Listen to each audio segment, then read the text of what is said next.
για την ψυχή που το ζήτησε. Ανιδιοτελής αγάπη λοιπόν. Όταν αγαπάς κάποιον, χωρίς να περιμένεις αντάλλαγμα. Βέβαια, έχεις θέσει μέσα σου όρια. Αυτά δηλαδή που μπορεί η ψυχή σου να δεχτεί, να ανεχτεί, να αντέξει.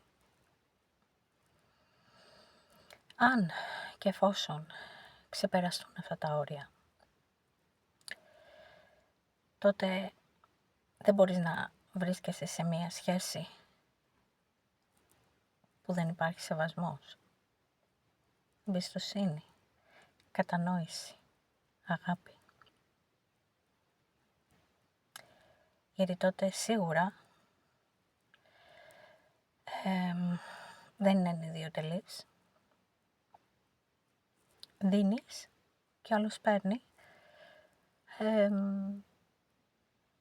χωρίς να αναγνωρίζει ουσιαστικά αυτό που του δίνεις. Βέβαια και πάλι οι απόψεις διείστανται για το συγκεκριμένο, αλλά σίγουρα ένα πράγμα είναι σωστό. Και για μένα είναι και δεδομένο. Δεν φταίς εσύ για τις πράξεις ή όχι των άλλων.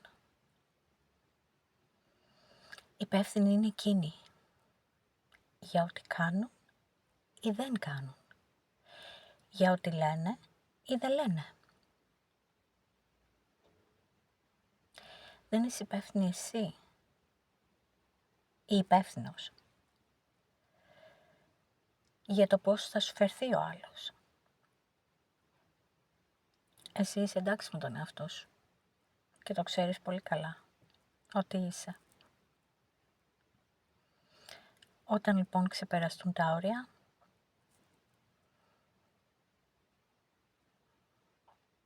ξέρεις τι ουσιαστικά χρειάζεται η ψυχή σου να κάνεις.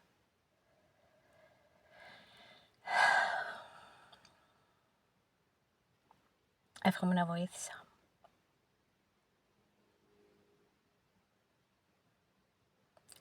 Να είστε όλοι καλά.